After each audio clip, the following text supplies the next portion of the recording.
Hi అండి. Good morning everyone. నేను మీ రాజీ. ఈరోజు మనం జీకే క్లాస్లో భాగంగా చాలా ఇంపార్టెంట్ టాపిక్ అమల్లోకి పౌరసత్వ సవరణ చట్టం 2019 గురించి చూద్దాం. ఓకేనా? ఈ మెటీరియల్ అంతా నేను చక్కగా 2 పేజెస్ అనమాట. ఈ 2 పేజీలు క్లియర్గా చదివాను. చాలా బాగా ఇచ్చారు. ఇది నేను నోట్స్ ప్రిపేర్ చేసుకున్నాను. దీంట్లో క్లియర్గా వివరిస్తాను చూడండి. అసలు ఈ చట్టం ఎప్పుడు వచ్చింది, ఎవరు ప్రవేశపెట్టారు, దీని ఉద్దేశం ఏంటి, ఇవన్నీ చూద్దాం. ఓకేనా? స్టార్ట్ చేద్దాము. సిటిజన్షిప్ అమెండ్మెంట్ యాక్ట్, అదే మనకి CAA. ఇది 2019లో చట్టంగా మారింది. దాని గురించి చూద్దాం. అయితే భారతదేశం పౌరసత్వ సవరణ చట్టాన్ని ఎప్పుడు ఆమోదించిందంటే 1955లో మనకి ఈ చట్టాన్ని స్టార్టింగ్ మనకి ఆమోదించిందనమాట. ఇదే పౌరసత్వ సవరణ చట్టం అంటే మనకి ఇదే వస్తుంది అసలు ఫస్ట్. తర్వాత 2016లో దీన్ని ఏ ప్రభుత్వం ప్రవేశపెట్టిందంటే బిల్లుగా ఏ ప్రభుత్వం ప్రవేశపెట్టిందంటే బీజేపీ ప్రభుత్వం లోక్సభలో ప్రవేశపెట్టిందనమాట ఈ CAA బిల్లుని. ఎప్పుడు 2016లో. తర్వాత ఎప్పుడు ఆమోదించారు అంటే అసలు 2019లో డిసెంబర్ 4న లోక్సభ ఆమోదించింది. 2019లో డిసెంబర్ 11న రాజ్యసభ ఆమోదించింది.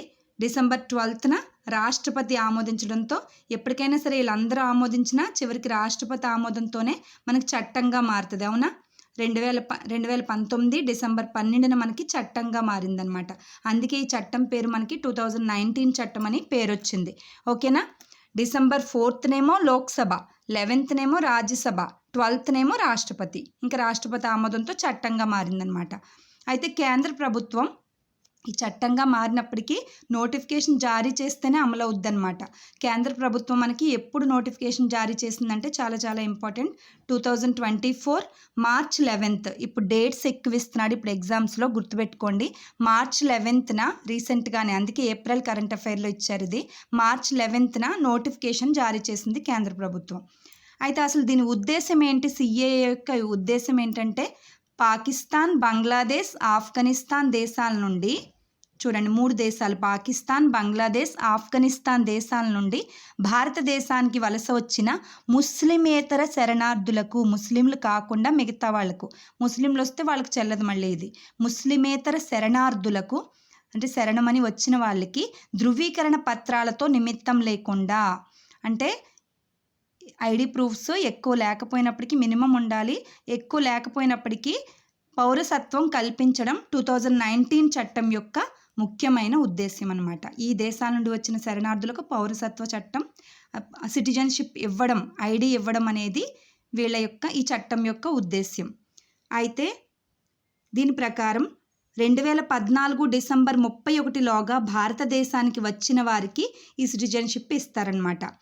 ఎప్పటిలోగా అంటే 2024 డిసెంబర్లోగా వీళ్ళు భారతదేశానికి ఈ దేశాల నుంచి వచ్చిన ముస్లిమేతర శరణార్థులకు ఈ చట్టం వర్తిస్తుంది. ఓకేనా? క్లియరా? నెక్స్ట్ మినహాయింపు. ఈ మినహాయింపు అని ఎప్పుడున్నా చాలా ఇంపార్టెంట్.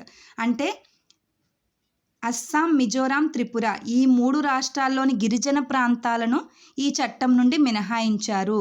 ఇక్కడ గనక ఈ దేశాల నుండి వచ్చిన వాళ్ళు ఉన్నప్పటికీ కూడా ఇది ఇవ్వరు, సిటిజన్షిప్ అనేది ఇవ్వరనమాట. అందుకే ఈ 3 రాష్ట్రాలని మినహాయించారని క్లియర్గా మెన్షన్ చేశాడు. కాబట్టి ఇది మనం గుర్తుపెట్టుకోవాలి. బిట్ వచ్చి ఏరియాలన్నమాట.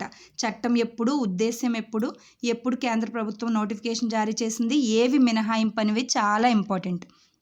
అస్సాం, మిజోరాం, త్రిపుర గిరిజన ప్రాంతాలన్నమాట. నెక్స్ట్ మనకి సవరణలు ఎప్పుడెప్పుడు చేశారు CAAకు అంటే చాలా సవరణలు జరిగాయి. మొట్టమొదటి సవరణ మనకి 1985లో సవరణ జరిగింది. మనం పుట్టిన ఇయరో ఏదో ఒకటి ఉంటుంది కదా, అది గుర్తుపెట్టుకోండి. ఓకేనా? 1985లో మొట్టమొదట సిటిజన్షిప్ యాక్ట్ అనేది, నేను పుట్టిన సంవత్సరం నాకు గుర్తుంటుంది ఇది, అలాగే మీరు ఏదో ఒకటి బండ గుర్తు పెట్టుకోండి. 1985 మనకి ఫస్ట్ సవరణ చేశారు CAAకి. ఈ సవరణ ప్రకారం 1971కి ముందు వచ్చిన బంగ్లాదేశ్ వలసదారులందరికీ పౌరసత్వం కల్పించారు. ఓకేనా? ఇప్పుడు ఈ 3 దేశాలు అన్నారు, కానీ అప్పుడేంటంటే ఓన్లీ బంగ్లాదేశ్ నుంచి వచ్చిన వలసదారులకు మాత్రమే సిటిజన్షిప్ ఇచ్చారనమాట 1985 సవరణ ప్రకారం. నెక్స్ట్ మనకి 1992లో రెండోసారి సవరించారు. 92లో రెండోసారి, అది తర్వాత 2003లో మూడోసారి సవరించారు. నెక్స్ట్ 2005లో నాలుగోసారి ఈ CAAను సవరించారు. 4 సార్లు, మొత్తం 4 టైమ్స్ మనకి సవరణ అనేది జరిగిందనమాట. ఓకేనా? 4 టైమ్స్ మనకి సవరణ అనేది జరిగింది. నెక్స్ట్ సిఏఏకు హెల్ప్ లైన్ చాలా చాలా ఇంపార్టెంట్. 1032 help line. దానికి మనం ఏదైనా డౌట్స్ ఉంటే క్లియర్గా అడగడానికి 1032 నెంబర్ని ఇచ్చారు, help line number. Next citizenship amendment act అంటే సిఏఏ యొక్క abbreviation citizenship amendment act. Next మనకి పౌరసత్వ ప్రక్రియ ఆన్లైన్లో దరఖాస్తు చేసుకోవాలి. అంటే సిటిజన్షిప్ కోసం మనం ఆన్లైన్లో దరఖాస్తు చేసుకోవాలి, అప్లికేషన్ పెట్టుకోవాలి. అయితే 30 జిల్లాల కలెక్టర్లకు ఆదేశం ఇచ్చారు ఇలా సిటిజన్షిప్ కోసం. కానీ అస్సాం, వెస్ట్ బెంగాల్ మాత్రం మినహాయించాలి. ఇలా మినహాయింపు ఉన్న చోటల్లా బిట్టొచ్చే ఏరియా అన్నమాట. ఓకేనా. అస్సాం, వెస్ట్ బెంగాల్ను వదిలేసి మిగతా జిల్లాల్లో 30 జిల్లాల కలెక్టర్లకు ఈ సిటిజన్షిప్ కోసం ఆన్లైన్ దరఖాస్తు ప్రక్రియను చూసుకోమని ఆదేశాలు ఇచ్చారనమాట. అయితే సిఏఏకు వ్యతిరేకంగా నిరసనలు జరుగుతున్నాయి. ఏదైనా యాక్ట్ వచ్చిందంటే దాన్ని ఆమోదించే వాళ్ళు ఉంటారు, నిరసన చూపించే వాళ్ళు ఉంటారు కదా. సిఏఏకు వ్యతిరేకంగా నిరసనలు చూపించే పార్టీలు ఏంటంటే Congress party, Trinamool Congress, DMK, Samajwad party. 4 మెయిన్గా ఇచ్చాను నేను. ఇంకా చాలా ఇచ్చారు కానీ అన్నీ చదివితే మనకి ఏది గుర్తుండదు. కాబట్టి మెయిన్గా ఉన్న పార్టీలు 4 ఇంపార్టెంట్ పార్టీలు రాశాను.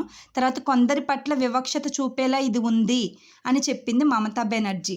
వెస్ట్ బెంగాల్ యొక్క ముఖ్యమంత్రి మమతా బెనర్జీ ఏమన్నారంటే ఈ యాక్ట్ అనేది కొందరి పట్ల వివక్షత చూపేలా ఉంది. ముస్లింలు మళ్ళీ దీంట్లో తీస్తారు కదా, కొందరి పట్ల వివక్షత చూపేలా ఉంది, కొన్ని దేశాల నుంచి వచ్చిన వాళ్ళకి మాత్రమే అని ఉంది కదా అని మమతా బెనర్జీ వెస్ట్ బెంగాల్ సీఎం అన్నారు. అలాగే కేరళ సీఎం పినరై విజయన్ ఏమన్నారంటే తాము దీన్ని అమలు చేయమని అన్నారనమాట. అసలు ఈ యాక్ట్ని మేము అసలు అమలు చేయము అని పినరై విజయన్ అన్నారు, కేరళ సీఎం. నెక్స్ట్ ప్రతిపక్షాలు ఏమన్నాయంటే ఆర్టికల్ 14ను ఉల్లంఘించేలాగా ఉందని వ్యాఖ్యానించారు. అంటే ఆర్టికల్ 14 అంటే ఏంటి? సమానత్వ చట్టం కదా, అందరినీ సమానంగా చూడాలని చెప్పే ఆర్టికల్ 14. అయితే ఇది కొంతమందికే అనుకూలంగా ఉంది కాబట్టి ఇది 14ను ఉల్లంఘించేలా ఉందని చెప్పి ప్రతిపక్షాలు అన్నాయి. అయితే సిఏఏకు వ్యతిరేకంగా దాఖలైన పిటిషన్లు అలాగే సుప్రీంకోర్టు తీర్పు గురించి చూద్దాం.